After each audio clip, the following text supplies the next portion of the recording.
Hello, may hapon ka na itong tanan. Ang lokasyon ako ni ako diri sa Batangan Boulevard.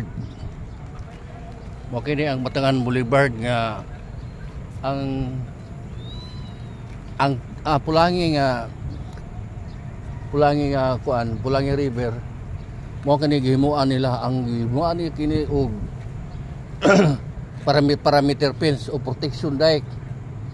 So nakakaroon kini at the same time dako kayo katabang kini sa atong mga katawhan tungod kay kining boulevard, Batangan Boulevard boundary kini. Mao kini ang boundary gikan sa barangay Batangan ay nigtabok anang tulay diha. Mao na kana ang poblasyon Valencia. So makita nito nato ang karaghanan sa mga katawhan diri na karon diri. Nauban jogging, naguban walking, nauban naglalingkod-lingkod lang. So gwapo kay tanawon diri oh. Tungod sa view nga makita nato ang Pulangi River. Ang Pulangi River gwapo kayo. Labi na ni siya og kanang naay walay ulan, tin-aw kay ni tanawon. So makita nato diri. Mao ni ang Boulevard, Batangan Boulevard sa siyudad sa Valencia. Paingon kini duna kini siya yung mga solar light. Ini kagabi karon kay kilom-kilom naman alas 6. Ini kagabi kini makita kagwapo sa panahon og daghang magsuro-suro og magabi diri. So mao karon makita nato no, dili lang karon hapuna kundi matag hapon o buntag. Makita nato nga daghang kay mga kaigsunan nato diri ga walking, ga jogging, ga standby.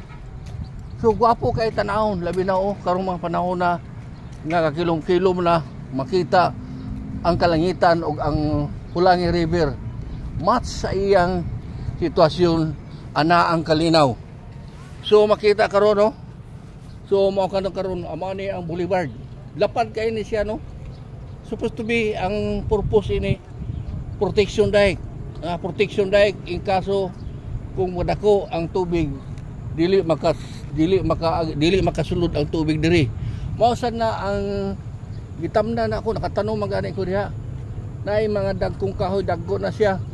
Gitamnan nagklase-klaseng mga kahoy para protection na inig kadako sa tubig dili basta-basta makasulod ang maong mga tubig dito sa kadako. So makita to dunay pulis gaga-patrol diri, ga-roving para i-prevent lang atong mga kaigsunan sa mga binuang. So para ang Valencia City Police Station, ang Valencia City walay problema sa partes kausay kalinaw. So makita pero doon na lang gyapon kita yung mga kapulisan sa mga kapulisan nga nag-conduct og mga roving patrol. So mga kaigsunan, mga idol ug followers, so daghang kay salamat. Kini ang location nato sa barangay Batangan. Sa Batangan Boulevard. Sa kaniadto kini sa wala pa ning protection dike ang kanang Pulangi River moabot na diri. So kanang naay subdivision diha. Kanang subdivision moabot musulod ang tubig diha. Sa kaniadto wala pa ning protection dike. Pero karon dako na kay ang protection dike. Habog kayo, lapad. Habog og lapad. Mga almost mga 20 meters gikan sa kanang Pulangi River. So lapad gid kay siya. So mao kana siya. Daghang salamat kanatong tanan. God bless to all.